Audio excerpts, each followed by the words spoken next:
우리 제가 잘 박수 안 치는데 부활의 놀라운 기적을 행하신 우리 하나님께 영광의 박수 하십시오.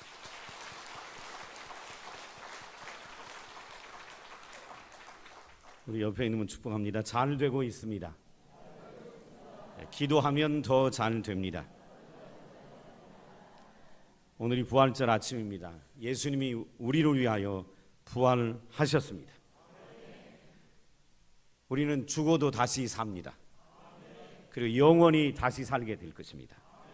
믿고 기대하며 살아가는 우리 평안의 식구들 되길 예수님의 이름으로 축복합니다. 기독교를 부활의 종교라고 얘기합니다. 기독교가 다른 종교와 다른 점은 부활 때문입니다. 성경 말씀처럼 부활이 없으면 우리의 믿음은 헛것이 됩니다. 우리의 소망도 우리의 미래도 헛것이 됩니다. 예수 그리스도가 죽음을 이기시고 부활하셨기에 영생이 있고 부활이 있기에 하나님의 약속의 성취도 우리는 믿을 수 있는 것입니다. 오늘 세상에는 예수 그리스도의 부활을 믿지 않는 신화나 소설로 여기는 사람도 많이 있지만 주님의 부활은 분명한 사실입니다. 성경은 예수님의 부활을 역사적 사건이라고 분명하게 말씀합니다. 특별히 성경 말씀으로 예수님의 부활이 역사적 사실이라는 것이 입증이 되는데 예수님의 무덤은 아무도 없는 빈 무덤이라는 것입니다. 예수님이 죽으셨으면, 장사됐으면 예수님의 무덤은 빈 무덤이 돼서는 안 됩니다. 그 무덤에 예수님의 시신이 있어야 합니다. 그런데 예수님의 무덤은 아무것도 없는 빈 무덤입니다. 시신이 있지 않다는 것입니다. 다시 말하면 예수님이 하신 약속의 말씀처럼 3일 만에 부활하셨기에 예수님의 무덤은 빈 무덤이라는 것입니다. 이것이 바로 역사적으로 입증된 사실입니다. 뿐만 아니라 예수님 부활하신 후에 많은 사람에게 나타나셔서 부활이 역사적 사실임을 친히 보여주셨습니다. 오늘 누가복음을 다 볼 수는 없지만 누가복음에만 5번이나 예수님이 친히 나타나셨습니다. 부활 후에 mag달라 마리아에게 보이셨습니다. 그리고 다락방에 숨어있던 제자들에게도 나타나셨습니다. 그리고 제자들이 모였을 그 자리에 딱 한 사람이 없었는데 도마입니다. 도마는 예수님 부활하신 걸 못 믿겠다고 할 때 하나님께서는 도마를 위해 다시 한번 나타나 보이셨습니다. 뿐만 아니라 오늘 본문에서 두 제자가 엠마오로 내려가고 있는데 절망과 실패 가운데 낙향하는 제자들에게 친히 나타나셔서 절망을 소망으로, 실패를 새로운 인생의 전환점으로 바꿔주시는 주님의 모습을 볼 수 있습니다. 또한 디베랴 바닷가에서 고기를 잡는 베드로와 그의 동료들에게 주님은 또 한 번 나타나셔서 그들을 긍휼히 여기시고 그들의 수고를 보시며 그들을 위하여 손수 아침 조반을 차려 주시는 모습을 통해 예수님이 부활하셨던 사실을 성경은 역사적으로 증명해 보여주고 있는 것을 볼 수 있습니다. 또 하나 예수님이 부활이 사실인 것은 영생을 약속하신 하나님의 약속이 성취됐기 때문에 그렇습니다. 여러분, 십자가가 우리의 구원을 위하여 주셨다면 부활은 우리에게 영생을 주시는 사건입니다. 예수님이 부활하셨기 때문에 우리의 영생은 확실한 약속이라는 것을 예수님이 친히 증명해 보여주신 것입니다. 예수님의 부활이 그러므로 우리의 믿음의 근거요, 예수님의 부활이 우리 소망의 근거가 되는 것입니다. 또한 부활이야말로 하나님 우리를 너무너무 사랑하셨다는 증표가 되는 것입니다. 그래서 부활은 기독교 신앙의 핵심이다 라고 얘기할 수 있습니다. 오늘 본문은 두 제자가 엠마오로 내려가는 길에 예수님을 만난 이야기입니다. 두 제자가 예수님이 십자가에 죽으신 걸 알고 시리와 절망 가운데 고향을 향하여 내려갑니다. 여기 그 제자 이름이 나오는데 글로바라 하는 제자와 또 다른 제자가 둘이 내려갑니다. 둘은 내려가면서 이런 얘기를 합니다. mag달라 마리아가 예수님 만나기 위하여 무덤에 갔는데 만나보지 못했대 라는 얘기를 하면서 내려갑니다. 또 다른 제자들이 예수님 만나러 무덤에 갔는데 만나보지 못했대 라는 얘기를 하면서 둘은 예수님과 예수님의 죽음과 부활에 대해 이런저런 얘기를 하며 고향인 엠마오로 내려갑니다. 이 두 제자는 낙심과 시리에 빠져 있었습니다. 지난 3년 동안 예수님을 따라다녔고 예수님께 많은 걸 기대했는데 예수님은 무기력하게 십자가에 달려 죽으시는 것입니다. 예수님이 죽으시는 모습을 보고 제자들은 절망하고 낙심했습니다. 그로 인해 본업인 어부로 살아가기 위하여 고향 땅으로 돌아갑니다. 둘이 내려가는데 이 제자들에게 예수님이 나타나셨습니다. 그리고 이 두 제자에게 예수님이 이렇게 묻습니다. 너희는 왜 성경에 기록된 것을 믿지 못하느냐라고 말씀하시며 성경에 기록된 말씀을 저들에게 가르치십니다. 예수님께서 이 말씀을 제자들에게 가르치시자 제자들의 눈이 떠졌고 예수님을 보게 됐고 마음이 뜨거워졌습니다. 그리고 이 두 제자는 엠마오로 들어가 예수님이 자신들과 함께 유하기를 요청한 다음에 성만찬을 하고 떡을 뗄 때 비로소 말씀하신 분이 부활하신 주님인 것을 깨닫고 그분을 만나게 됩니다. 주님을 만나게 된 이 두 제자는 낙심하여 내려가던 고향길에서 돌아서서 발길을 돌려 다시 예루살렘으로 올라와 부활하신 주님을 증거하는 내용이 오늘 본문의 이야기입니다. 여러분, 부활의 주님을 만날 때 시리와 전망 가운데 빠졌던 사람들이 소망과 용기를 얻게 되고 이 부활의 주님을 담대히 증거하는 삶을 살아가게 됩니다. 그렇다면 이 부활의 주님을 어떻게 만날 수 있을까요? 그리고 어떻게 승리의 삶을 살 수 있을까요? 저는 예수님이 부활의 주님을 믿지 못하는, 그리고 부활의 주님을 만나 능력의 삶을 살지 못하는 사람들에게 예수님이 어떻게 그들의 마음을 만드셨는지를 본문을 통해 여러분과 나누고 싶습니다. 지금도 예수님은 이렇게 우리가 부활의 주님을 만나고 이 부활의 주님의 증인이 되기를 원하고 계심을 저와 여러분이 기억했으면 합니다. 자, 그러면 어떻게 하면 부활의 주님을 만날 수 있을까? 첫째로 우리 마음 문을 열 때 부활의 주님을 만날 수 있습니다. 우리 마음의 문을 열 때 부활의 주님을 만날 수 있다라는 것입니다. 시리에 빠져서 두려운 마음으로 고향 땅 엠마오로 두 제자가 가고 있었습니다. 그때 예수님이 그 두 제자와 동행을 합니다. 동행하면서 예수님이 이렇게 묻습니다. 너희 둘이 길 가면서 주고받은 이야기가 무엇이냐라고 묻자 글로바라는 제자가 이렇게 대답합니다. 당신이 예루살렘에 거했으면서도 불구하고 거기서 일어난 일을 당신 혼자만 알고 있지 못하느냐라고 예수님께 반문합니다. 그러면서 글로바가 다시 하는 얘기가 무슨 얘기냐면 이런 얘기입니다. 우리는 나사렛 예수에게 기대를 걸고 있었습니다. 그가 이스라엘을 구원해 주리라고 믿었습니다. 그런데 그가 힘이 없이 죽었습니다. 하지만 예수가 다시 살아나랬다고 사람들이 얘기합니다. 우리가 아는 몇 사람이 예수가 살아났다고 무덤에 갔고 그 예수님을 직접 보았다고 말하지만 우리는 보지 못했기 때문에 알지 못합니다 라고 얘기합니다. 이 말은 무슨 말이냐면 예수님 부활했다고 보았다고 하는 사람이 몇 있는데 우리는 직접 못 봤으니까 우리는 못 믿겠다라는 것입니다. 이때 주님이 성경을 열어 제자들에게 가르치실 때 제자들의 마음의 문이 열리고 눈이 떠지고 부활하신 주님을 보게 되는 것을 볼 수 있습니다. 여러분, 마음 문이 열려야 주님의 음성을 듣게 되고 주님을 보게 됩니다. 여러분 한번 보시죠. 성경 24절 25절. 제자들의 마음이 열려 있지 못하기에 부활하신 주님이 옆에 있어도 보지 못합니다. 24절 25절 봅니다. 또 우리와 함께 한 자 중에, 지금 제자들이 하는 얘기입니다.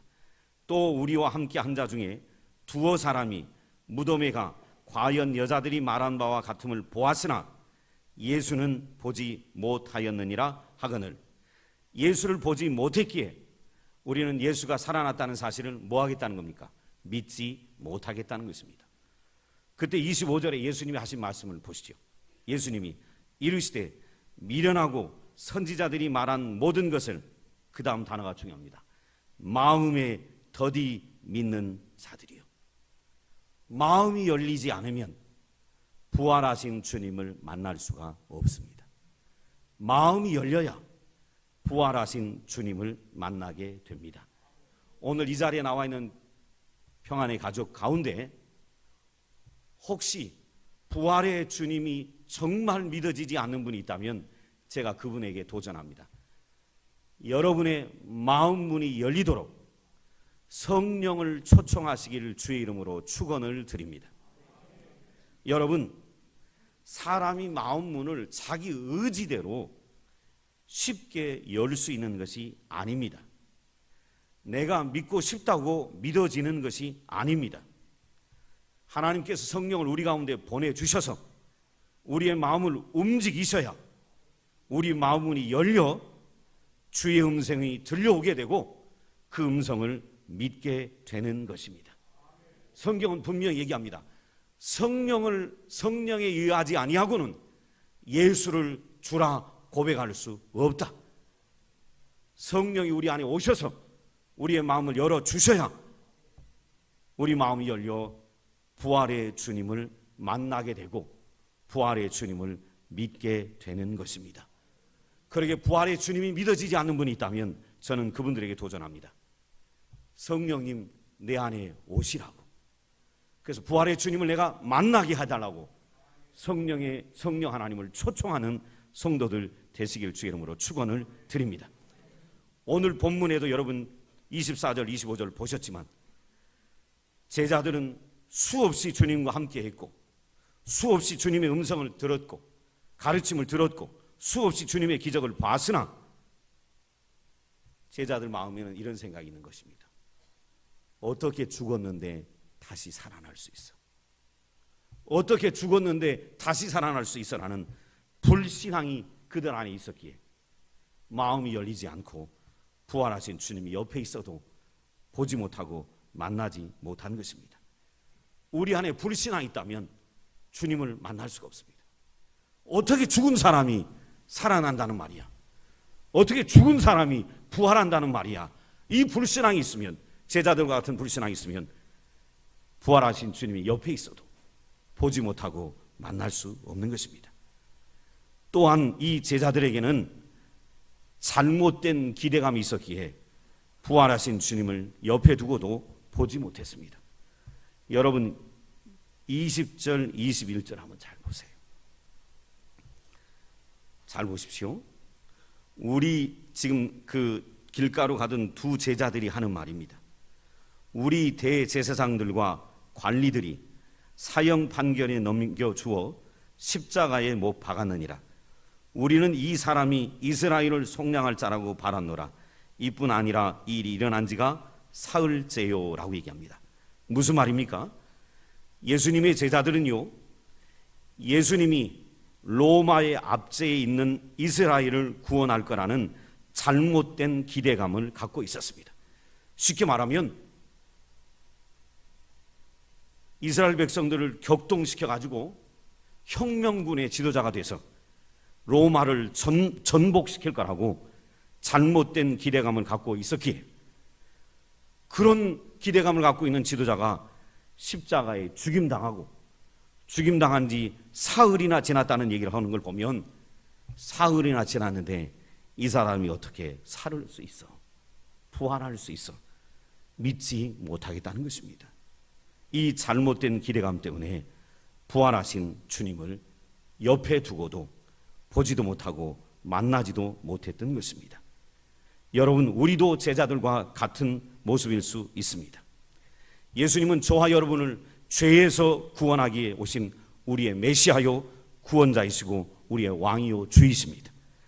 그런데 우리도 예수님을 나의 삶을 더 풍요롭게 할 분으로 생각한다면, 그렇게 생각한다면, 잘못된 기대감을 갖고 있다면 주님이 옆에 있어도 보지 못하고 만나지 못하게 될 것입니다. 나의 삶을 풍요롭게 해줄 분으로 기대했는데, 그래서 그분을 1년, 3년, 5년, 10년, 20년, 30년 따라왔는데 그럼에도 불구하고 내 삶이 풍요롭지 못하다면 무슨 생각하겠습니까? 예수님 따라도 내 삶에 풍요는 오지 않아. 그분이 죽었다 부활했다는 얘기는 믿을 수 없는 얘기야. 이렇게 불신앙으로 가게 되지요. 저는 오늘 나와 예비하는 평안의 가족들에게 도전합니다. 혹시 부활하신 주님을 만나지 못했거나 부활하신 주님을 믿지 못하는 분이 있다면 여러분의 안에 있는 불신앙과 잘못된 기대감을 제거하시고 성령을 초청하셔서 여러분의 마음 문이 열리기를 주의 이름으로 축원을 드립니다. 여러분 마음의 문이 열리면 부활의 주님을 만나게 됩니다. 지금 만나게 됩니다. 죽은 후에가 아니라 지금 만나게 됩니다. 두 번째, 예수님이 부활의 주님을 믿지 못하는데 제자들에게 어떻게 부활의 주님을 만나도록 도와줬는가 같이 보십시다. 예수님은요, 말씀 속에서 부활의 주님을 만나게 하셨습니다. 말씀 속에서 부활의 주님을 만나게 하셨다는 것입니다. 여러분 한번 보시죠. 25절에 그리고 27절 봅니다. 이르시되 미련하고 선지자들이 말한 모든 것을 마음에 더디 믿는 자들이요, 이렇게 말씀하신 다음에 27절에 보니까 이에 모세와 모든 선지자들의 글로 시작하여 모든 성경에 쓴 바 자기에 관한 것을 자세히 설명하시니라. 여러분, 예수님이 죽었다가 부활하셨습니다. 근데 부활하신 예수님을 옆에다 두고도 제자들이 믿지 못하는 불신앙을 갖고 있자 예수님이 어떻게 부활하신 주님을 만나도록 제자들을 도왔냐면, 봐라, 샥 하고 기적을 보여주지 않았습니다. 샥 하고 또 다른 기적을 보여주지 않았어요. 예수님이 부활하신 주님을 제자들이 만나도록 도왔던 게 뭐냐면 뭘 얘기하셨다고요? 성경을 풀어 가르치셨다 그랬어요. 어떻게 하면 오늘 부활하신 주님을 만날 수 있을까요? 여러분, 다른 쇼를 해야 주님 만나는 게 아닙니다. 하나님의 말씀 안에 들어가면 부활하신 주님을 만나게 됩니다. 다른 쇼를 기대하지 마세요. 다른 무슨 이적을 기대하지 말아요. 또 다른 표적을 기대하지 말아요. 예수님이 자기가 부활하신 주님이라는 걸 뭘로 설명하셨다고요? 말씀으로요. 이렇게 하지 않았어요. 봐라, 꼴까닥 죽어버리고 그 자리에서 죽었다가 살아나실 수 있는 분이에요. 봐, 꼴까닥 죽어버리고 봐, 꼴까닥 일어났다, 이렇게 하지 않았어요. 예수님이 가르쳐 주신 부활하신 주님을 만나는 방법은 뭐였어요? 하나님의 말씀이었어요. 제 추측컨대 이렇게 얘기하셨을 거예요. 내가 죽기 전에 이렇게 얘기했잖아, 이렇게 얘기했잖아, 이렇게 얘기했잖아, 그대로 내가 살아난 거야, 이렇게 얘기하셨을 거예요. 어제 저녁에 6시에 남자 한 10분 정도를 제가 저녁반에 성경 공부하는데 거기 계신 분들 공부를 딱 시키고 나서 한 집사님이 물어봐요. 여러분도 한번 생각해 보세요. 목사님, 왜 예수님이 죽었다가 사흘 만에 부활해 서셨어요? 왜 죽었다가 이틀 만에 안 깨어나고, 왜 죽었다가 7일 만에 안 깨어나고 사흘 만에 깨어났어요? 여러분, 왜 그러셨을까요? 왜 사흘 만에 일어나셨을까? 일주일 만에 일어나시지, 푹 주무시다가 일어나시지. 여러분, 그런 질문 하면 여러분 뭐라고 답하실래요? 제가 이렇게 얘기했어요. 천국 가서 그 주님한테 물어봐요. 나한테 물어보지 말고. 그런데요, 사흘 만에 부활하신 이유가 있어요. 오늘 제가 지금 이 설교와 관련되기 때문에 하는 거예요. 왜 몸 불신앙 가운데 있는 제자들에게 성경을 펴서 얘기를 했을까요? 하나님 말씀으로 얘기했을까요? 내가 전에 얘기하지 않았니? 내가 죽을 거라고 얘기를 했고 사흘 만에 부활할 거라고 얘기했잖아. 그대로 나는 살아난 거야. 왜 믿음이 없어? 이렇게 설명해 주신 거지요. 그럼 성경을 얘기하셨을 거예요. 분명히 성경을 펴서 말씀하셨다고 하니까. 저도 여러분 예수님 따라 한번 해볼게요. 여러분 마가복음 8장을 한번 펴봐요.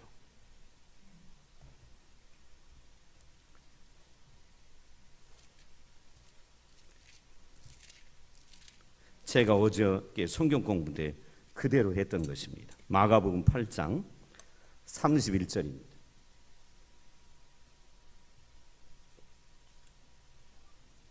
마가복음 8장 31절.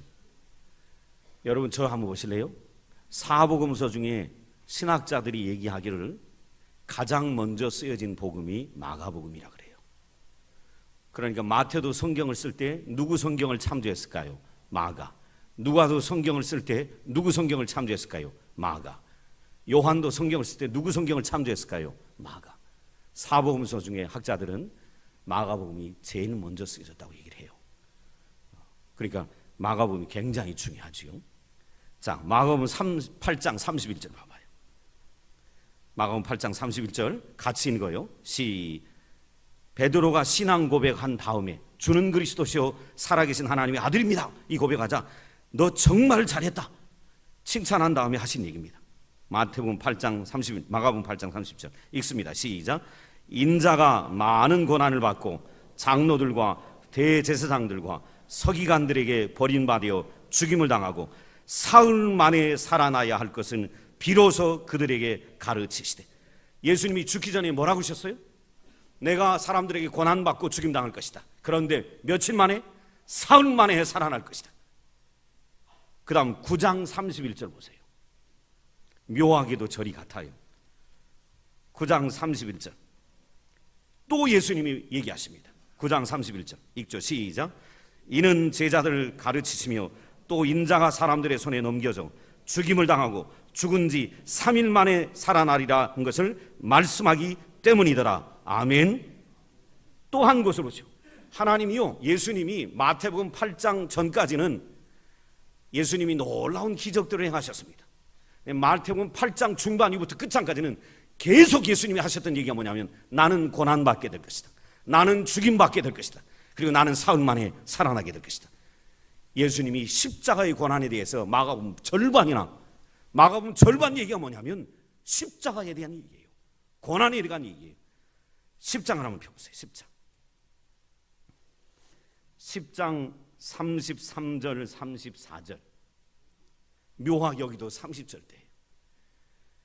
마가복음 10장 33절 34절 같이 읽습니다. 시작. 보라 우리가 예루살렘에 올라가노니 인자가 대제사장들과 서기관들에게 넘겨지매 그들이 죽이기로 결의하고 이방인들에게 넘겨주겠고 그들을 능욕하며 침뱉으며 채찍질하고 죽일 것이나 그는 3일 만에 살아나리라 하시니라. 아멘. 예수님이 무슨 성경을 펴 두 제자에게 얘기하셨을까요? 바로 이 마가복음이죠. 내가 베드로 네 신앙 고백을 할 때 너희들 다 같이 있을 때 베드로가 먼저 신앙 고백했잖아. 그때 내가 얘기했잖아. 사람들에게 고난받고 죽임당할 것인데 나는 며칠 만에 살아나리라. 사흘 만에 살아나리라. 한 번만 얘기했던가? 아니다. 두 번, 세 번, 네 번 연거푸 얘기하지 않았던가? 그러면서 제자들에게 하나님 말씀으로 설명하자. 말씀을 통해 제자들은 바로 옆에 있는 분이 부활하신 예수님을 이걸 믿고 만나게 된 것입니다. 여러분, 주님의 말씀을 읽고 들을 때에 주님의 음성이 들려옵니다. 그리고 들을 수 있습니다. 주님은 이렇게 얘기하실 겁니다. 우리가 말씀을 읽고 들으려고 할 때마다 내가 너를 사랑한다. 내가 너를 위하여 죽었노라.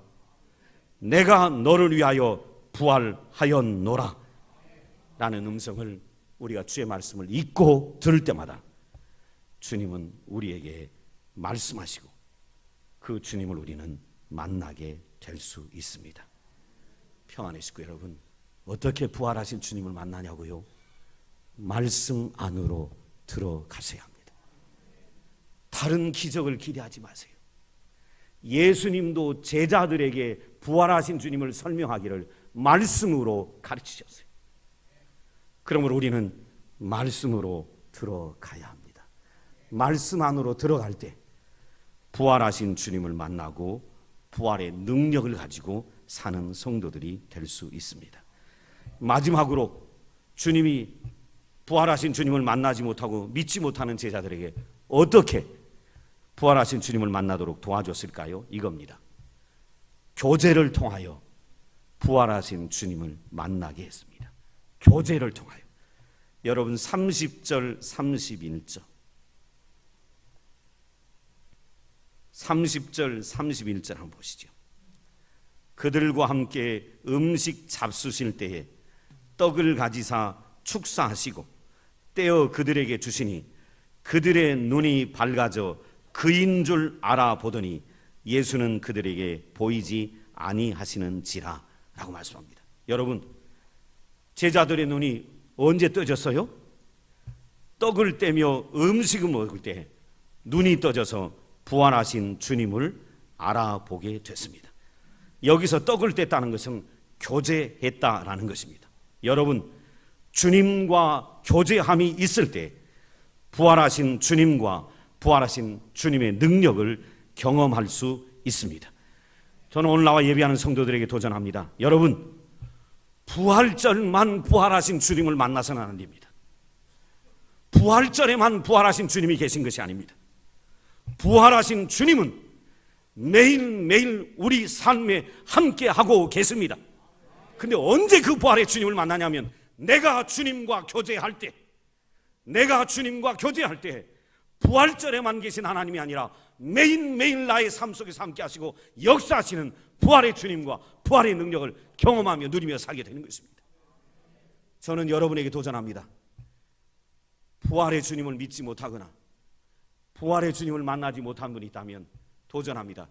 여러분 마음을 여시기를 주의 이름으로 축원합니다. 사람의 힘으로 열려지지 않으니까 누구를 초청해야 합니까? 성령님 내 안에 오셔서 부활의 주님이 믿어지게 도와달라고 성령님을 초청하시길 바랍니다. 그리고 말씀 안에 들어가시고 주님과 매일매일 교제하셔서 여러분의 삶에 부활의 능력이, 하나님의 역사하는 기적이 매일매일 일어나기를 예수님의 이름으로 축복합니다. 기도하겠습니다. 아버지 하나님, 오늘 교회를 오래 다녀서 예수님이 부활하셨다는 사실을 지식으로는 이해하는 사람들이 많이 있는데 부활의 주님을 믿지 못하고 부활의 주님을 만나지 못한 사람도 있을 줄 압니다. 하나님 긍휼히 여겨주셔서 마음문들이 열리게 도와주시고 주님의 말씀 앞으로 주님과 교제하는 자리로 늘 나오게 도와주셔서 부활의 주님을 확신하고 그 주님과 매일 승리의 삶을 살아가는 우리 평안의 가족들이 되도록 붙들어 주옵소서. 그리하실 하나님 기대하며 예수님의 이름으로 기도드리옵나이다. 아멘. 이 시간 성찬식 거행하다.